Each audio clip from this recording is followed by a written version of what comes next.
नाही national Herald प्रसंगी जे की त्यामध्ये काही तथ्य आतापर्यंत आढळलं नाही, पुन्हा त्याची उडून ताळून आणून त्याची चार्जशीट दाखल करणं हे कुठंतरी नियतीला धरून नाही, त्यांची नियत ही खोटी आहे.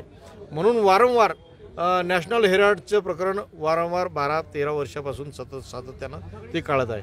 त्यामध्ये आजपर्यंत कुठलेही पुरावे सापडले नाही, त्यामध्ये कुठलंही तथ्य नाही.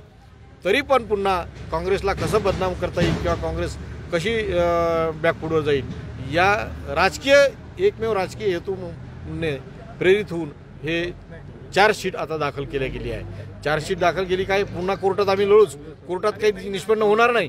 परंतु जे काही आज आमचं जे काही आंदोलन असतील, आमचं जे काही काम असतील किंवा राहुल गांधीचा जो काही संघर्ष असेल, सोनिया गांधींचा काही संघर्ष असेल, त्याच्यावर कुठंतरी दडपण यावं, त्यांना कुठंतरी वारंवार बदनाम करण्यात यावं, यासाठी हे पुन्हा त्यांनी चार्जशीट दाखल केली.